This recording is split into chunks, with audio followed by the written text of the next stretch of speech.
And welcome to an update on the 66 Plymouth Belvedere by Mobieus. Pretty much got everything finished up as far as the chassis.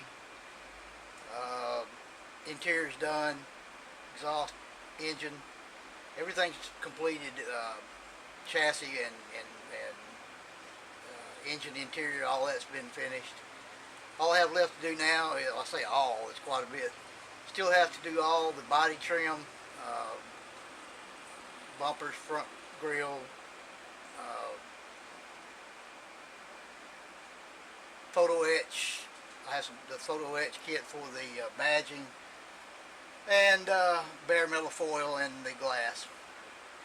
So still got a ways to go on the body, getting it ready and be ready to make the body and the chassis together. But finished everything else pretty much on the chassis and the interior and the engine. Everything's together. So I'll show you what I've got there.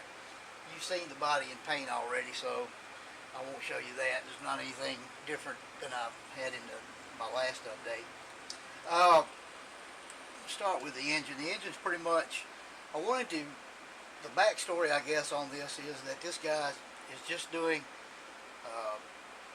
kind of rebuilding a Belvedere, not necessarily from stock. He just got the air cleaner sitting on there because I wanted to show you what I did with the carbs. I could not force myself. Those of you who have this kit know what I'm talking about.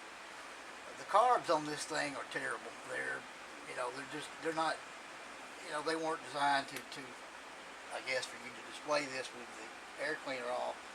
I just couldn't make myself use them. I mean, I almost ordered a set of Carter carbs from a place called Fireball Model Works, and this guy does some. His name's Joseph, and I'll put his website down below. And he's got a lot of Mopar stuff like tires, wheel combinations for Mopars. He just came out with some really cool carbs for. He's got a carb for a small block Ford, a big block Chevy, a street Hemi, max wedge, and I almost ordered two Carter carbs from him for the max wedge itself. And I wanted to go ahead and get these on there, so I just went ahead with the Holly Dominators and put them on there. They have this. I got this from Chip at Extreme Scale Detail. This has the Venturi. This comes with the Venturi added in with the carburetors. You get those the 8 Venturi with the 2 carbs that you order. So I've got those on.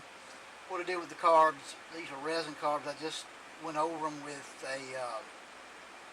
a coating of Tester's metallizer, aluminum, let that dry, buffed it out, and then I went over them with a really thin wash of a combination of acrylic jet wash and brass.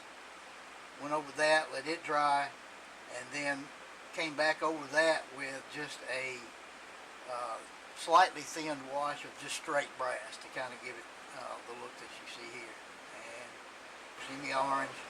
I did not use the kit radiator hose. I used my own and put, these are number 3, I believe, crimp tubes for water necks on the engine and on the water pump and the radiator, which I thought it'd come out good. Looks a lot better than the kit radiator hose.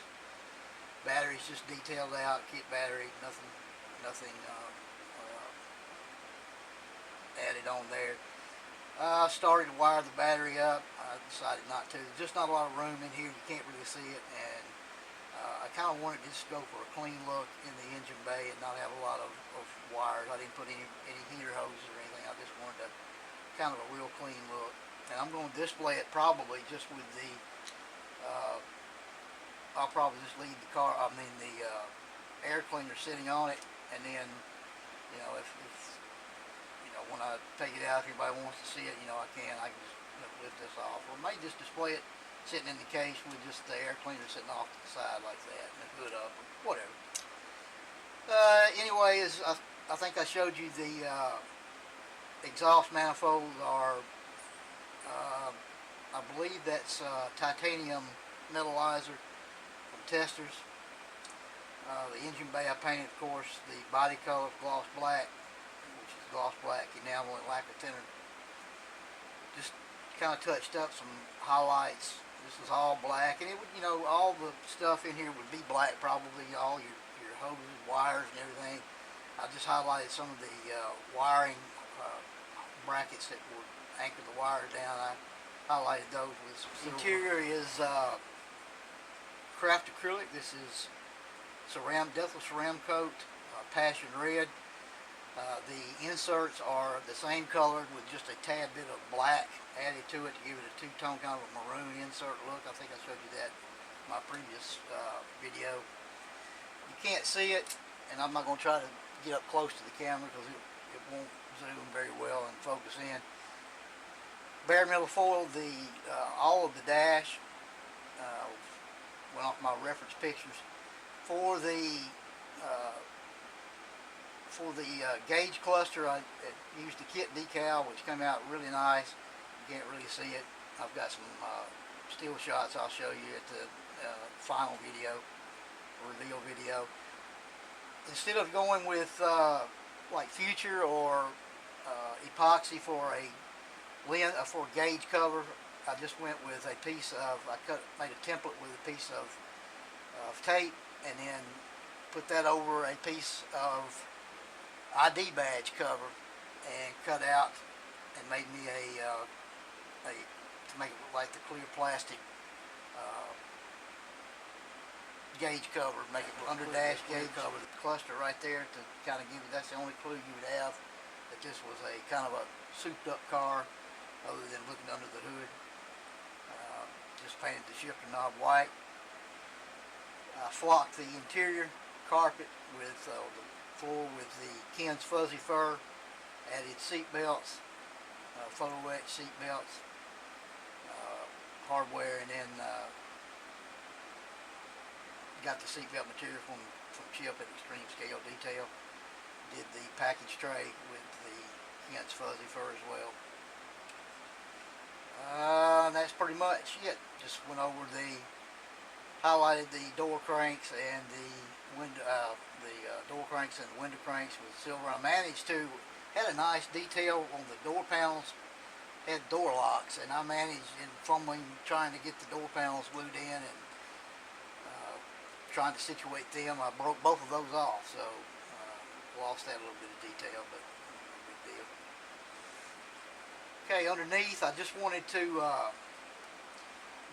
give it a little light weathering. I didn't want to make it look like a rust bucket underneath. So what I did was I went with the satin black, and then I went over it with a light dry brushing of Delta Ceramic Coat Platinum right on some of the raised parts, and then kind of just went over the whole thing, kind of take some of the sheen off of the satin paint.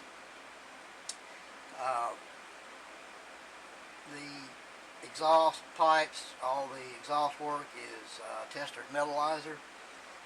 What I did after that, after I painted that and let it dry, buffed it out, came back in with Create Effects Rust #2 and just touched up some places where mufflers would start to rust just a little bit, just a little light rusting, just a little weathering to show that's been used.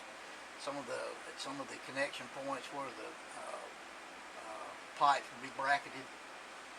And then what I did overall, I just came back over it. I used gloss black acryl on the rear suspension and front suspension. Then I went over it with some light dry brushing of the platinum as well, just to knock some of the shine down. And then I came back over the whole thing with some weathering powders, aka eyeshadow from the drugstore. And I came in with some of the browns and some of the reds, and just kind of took a paintbrush and just went across it and just weathered up, and made it look dusty and dirty like the underside of your car looks. And I figured my battery would go dead in the middle of doing this, but at any rate, that's pretty much it. Everything's come together pretty good. For a Mobieus kit, I've not overly impressed. I mean, most Revell kits I think are as good as these Mobieus kits. Some people really think that they're the greatest thing since sliced bread. I can take them or leave them, I guess. But at any rate, I guess that's pretty much it. Well, that's where we're at with the Belvedere. We will get the body trim on, the bare metal foil completed, all the little small doodads that go on to complete the body and get the glass in. And one thing about the glass, those of you who have this kit already know this, and I still have not figured out why. The glass has to be put in from the outside of the body. I don't understand that at all, but it is what it is, so that's how we'll do it. So that's it for now, I guess. Till I talk to you again, take care of one another. May God bless you and your family. Don't take any crap from anyone. Talk to you soon.